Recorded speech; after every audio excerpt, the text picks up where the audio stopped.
Now I am going to discuss the differential coefficient, and this is a part of calculus and it is known as the differential calculus. So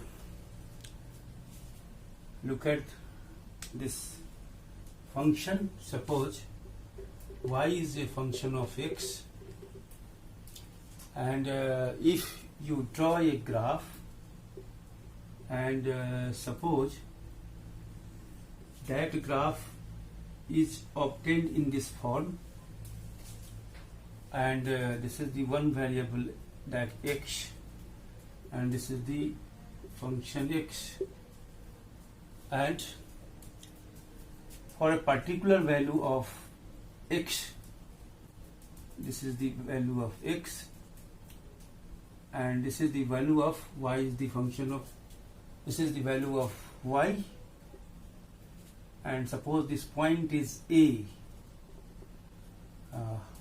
this point is a, and now there is a small increment in x, means x now becomes x plus delta x, and this delta symbol is used to represent the a small increment, and here delta into x नहीं है, ये delta x एक joint existence इसका है, and since x is the independent function, and if there is a change in x, then y will also change, and now this y becomes y plus delta y. So this is the delta x, and this is the y plus delta y, and suppose this point is B, and this point is C. Here line joining the A and B is the line AB, and suppose this angle is theta, and now suppose this is equation 1 and this is equation 2.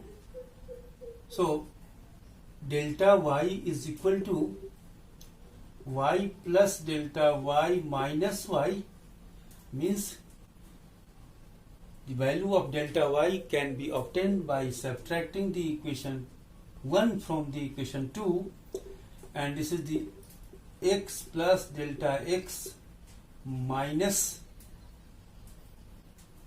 the value of y is function x,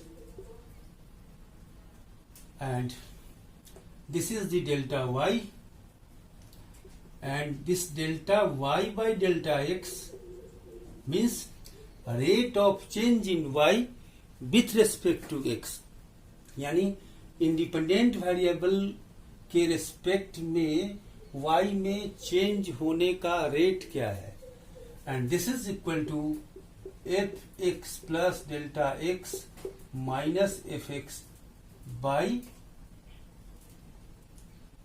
delta x. ये हमारे पास rate है, and this value is delta, because this value is y plus delta y. So here the BC is equal to BC A B C D E. So this BC is equal to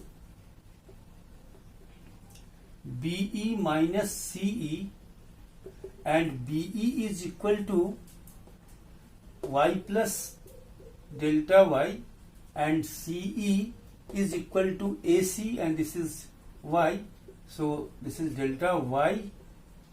So BC is delta y, this is delta y, and AC is delta x.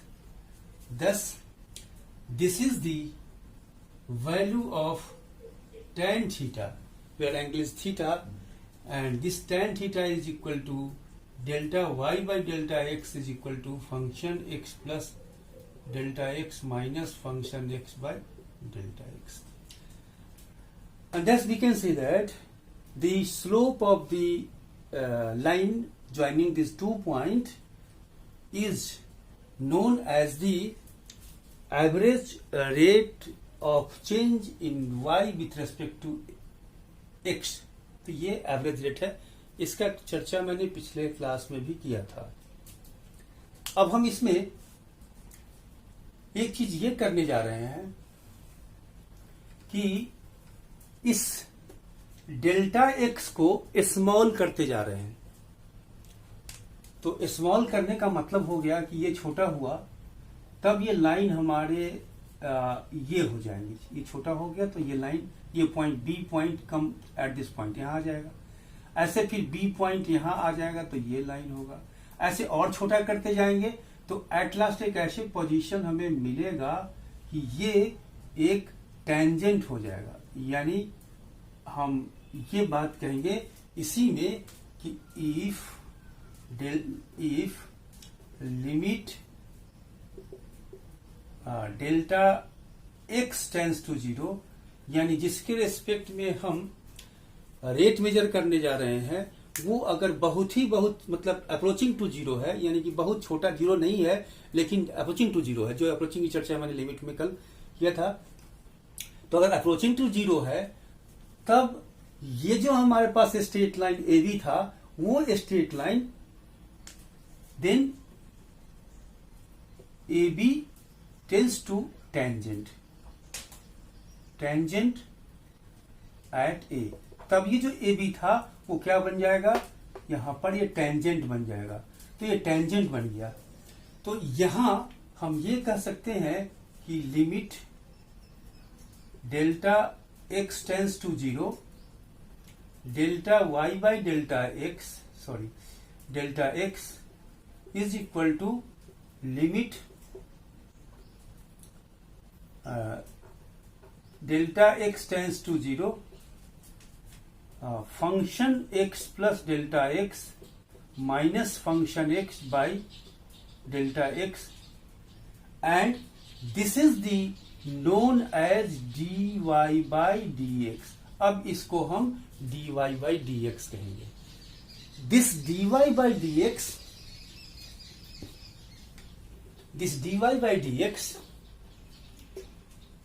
is known as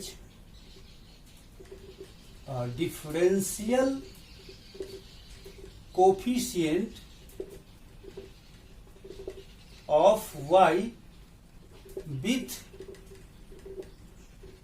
respect to x। इसी को हम लोग कहते हैं differential coefficient, यानी यही हमारा उसके लिए डिफिनीशन है इसका। And it is the slope of the tangent at this point, or you can also say that this is the instantaneous rate of change in y with respect to x, ये भी हम कह सकते हैं। तो ये हमारे पास डिफिनीशन है। हम एक छोटा सा एग्जाम्पल लेके आपको थोड़ा सा बताना चाहते हैं। देख लीजिए थोड़ा सा एग्जाम्पल है। सपोज कर लीजिए, अब इसको आप स्पेस यूज करेंगे, ये रहने देता हूं अभी क्योंकि ये डिफिनीशन आपकी है। हमारे पास इसको भी हटा देता हूं। हमारे पास एक area of the square is equal to, अगर साइड हमारा x है तो x स्क्वायर होगा, ये जानते हैं। Area of the square is side square और side x square. What is the rate of change in area with respect to the length, ये निकालना है। कैसे निकालेंगे? रेट जब निकालना होगा, और वो इंस्टेंटेनियस रेट जब कभी निकालना होगा, you will use the differential coefficient. चलिए, आपके पास यहां निकालना है d A by d x, यानी कि rate of change in A with respect to x, ये निकालना है। ये निकालने के लिए इसकी वैल्यू क्या है, limit function limit delta x tends to 0, function x plus delta x minus function x divided by delta x. ये आपके पास बाय डिफिनीशन रूल है। अब इसी को ना आप कहते हो फंक्शन एक्स, बता चुके हैं ये एक्स पर डिपेंड करता है। चलिए, तो आप अगर यहां पर एक्स प्लस डेल्टा एक्स लिखिए, पहले तो हम लिख दिए, लिमिट तो रखना पड़ेगा हमको, अभी रखा।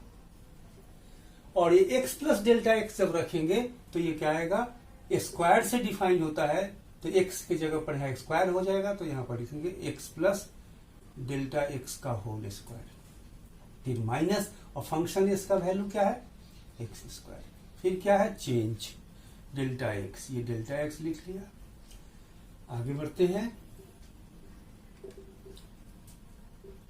डेल्टा एक्स टेंड्स टू 0, इसको x square A square plus 2a B plus B square minus x square by delta x, ये और ये कैंसिल हुआ।